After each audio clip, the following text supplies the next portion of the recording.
P dos papéis, porque em algum momento você vai se deparar com essa situação para que o comprador possa aprovar um crédito, para que o comprador possa apresentar a documentação dele quando ele está sendo negociado ou adquirido, ele está se programando para casar. E qual que é a diferença que muda para isso? Ele está fazendo toda uma negociação sendo uma pessoa civilmente solteira, mas ele está fazendo um planejamento de se casar nos próximos dias, nos próximos meses. E aí, como que eu faço? Eu vou incluir a minha companheira, eu vou fazer o registro, eu vou fazer quando eu estiver casado. Tudo isso é muito importante para que você possa ajudar com ele, tendo os documentos da parte dele para, de repente, consultar um crédito. Porque em algum momento você vai se deparar com isso. Ou você vai deixar esse seu cliente, comprador, ir falar com um terceiro. Ou você vai deixar ele solto para ir falar no banco dele. Não, ofereça você a solução para ele. Seja você a pessoa que vai agregar para ele o valor no todo. E aí, o P dos papéis dos vendedores.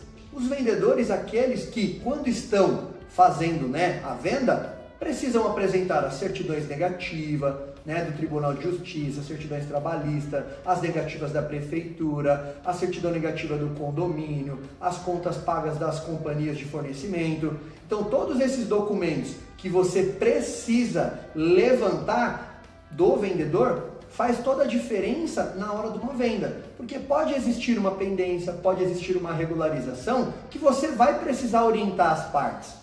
Imagine que se você não fizer um levantamento da forma correta, seja na captação, seja na proposta, seja na negociação, vai emperrar onde? Na hora da assinatura do contrato. Então você precisa entender minimamente sobre isso, para que você possa oferecer um atendimento consultivo de uma forma correta, de uma forma que todo mundo vai se sentir satisfeito e muito feliz de estar sendo atendido por você, corretor, por você, corretora, de uma forma profissional.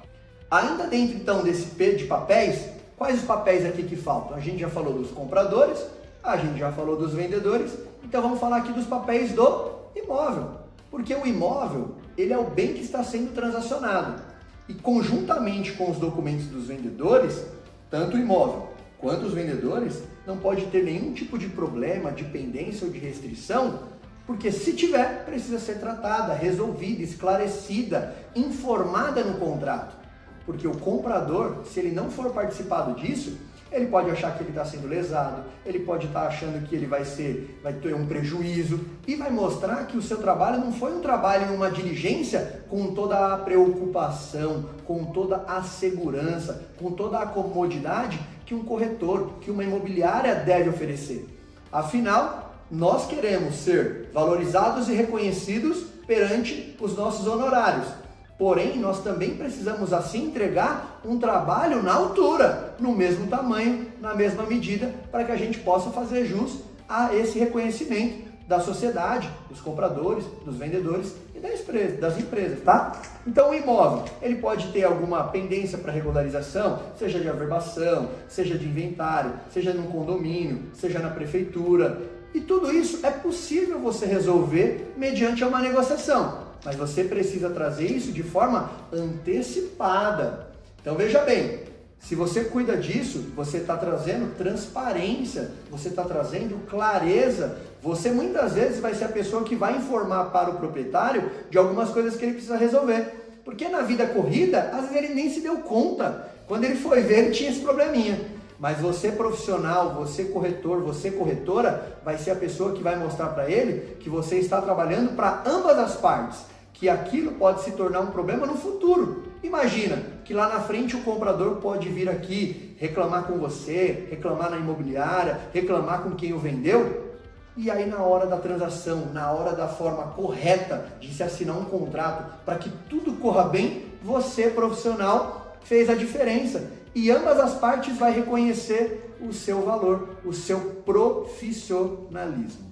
Vamos aqui então entregar o terceiro P. O terceiro P que eu trago para vocês é o P de pessoas. Por quê? A gente falou muito aqui sobre os preços, a gente falou muito sobre os imóveis, sobre as necessidades, sobre os interesses, sobre as regularizações, sobre as intenções. mas tudo isso é feito com pessoas. Pessoas assim como você, que está desse lado aqui assistindo, pessoas assim como eu, que está aqui produzindo esse conteúdo, para que você tenha isso tudo de uma forma muito simples. Lembrando, os 3 P's vão estar em todas as negociações. E aí esse terceiro P de pessoas, eu vou dizer para você que a gente tem que tomar muito cuidado, a gente tem que observar com bastante zelo, porque muitas vezes nós estamos conversando com uma pessoa que não é necessariamente o tomador de decisão. Quantas vezes você, corretor, quantas vezes você, corretora, atendeu alguém e na hora do fechamento, olha, mas eu preciso levar aquela pessoa, o meu filho, o meu namorado, o meu pai, a minha mãe, o meu irmão, para ver esse imóvel. Eu preciso da opinião dele. Isso é normal, isso vai acontecer sempre, se é já que não aconteceu com vocês. E aí cabe você entender quem é que vai ajudar ele a tomar aquela decisão. Pode ser um advogado, pode ser o gerente do banco, pode ser alguém da confiança que ele vai te consultar. E essa pessoa visitou o imóvel? Não visitou o imóvel? Quando que ela vai visitar? Então a gente precisa às vezes abrir o nosso horizonte para a gente poder colocar essa pessoa no contexto da negociação. Porque as pessoas fazem questão de participar com outras pessoas. Isso é de grande importância.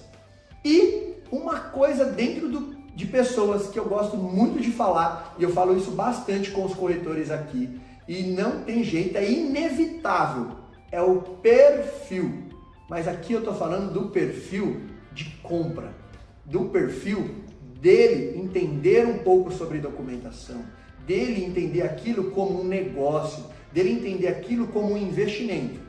E aí eu vou trazer para vocês um conceito do mercado financeiro que eu trago dentro da minha vivência, que são, o perfil separado, o perfil conservador, o perfil moderado e o perfil arrojado. Eu já fiz vários atendimentos, várias negociações que tinha uma pequena pendência a ser feita uma regularização e aquela pessoa tinha um perfil extremamente conservador. E ele não aceitava nem assinar um contrato vinculando aquela entrada à regularização. Por quê? Porque para ele não quer sofrer nenhum tipo de risco. Para ele, eu não quero me expor a nada que possa me deixar preocupado, que possa demorar mais do que o previsto. E aí cabe nós, como profissionais, entender que nem todas as negociações, nem todas as situações da documentação vai ser para aquele perfil. E eu já tive outras situações de perfis arrojados. Aquela pessoa que compra um imóvel sabendo que tem uma pendência que vai demorar 2 anos para se regularizar. Mas ele estava tendo uma contrapartida, um preço diferenciado. Ele estava conseguindo uma negociação que ele não ia conseguir. Eu brinco que essas negociações são os presentes de Natal. Então alguns investidores, alguns rendistas gostam de comprar esse tipo de imóvel. Por quê? Porque ele sabe que ele vai ter 30, 40, em alguns casos 50% de desconto, de deságio no preço, porque ele vai ter um uso capião, uma adjudicação, alguns inventários, algumas regularizações que dependem de especialista e profissionais para regularizar. Mas todos sabemos que isso demora um bom tempo. Então ele paga mais barato porque ele demora um maior tempo para ter isso resolvido. Então, nós temos que entender de pessoas, nós temos que entender sobre esse perfil de investimento. Porque hoje se fala muito, o perfil que você vai atender do cliente, para que você possa ter mais conexão, para que você possa ter mais rapport, para que você possa ser mais, claro, mais transparente. Mas esse conceito simples e rápido do mercado financeiro, você corretor, você corretora, coloque no seu dia a dia. Você vai olhar para a pessoa e vai perguntar, e vai, olha, como que você acha? Mas você topa, isso demora mais um pouquinho, o que para você isso é importante, não é? Então, saiba que isso pode fazer toda a diferença para você.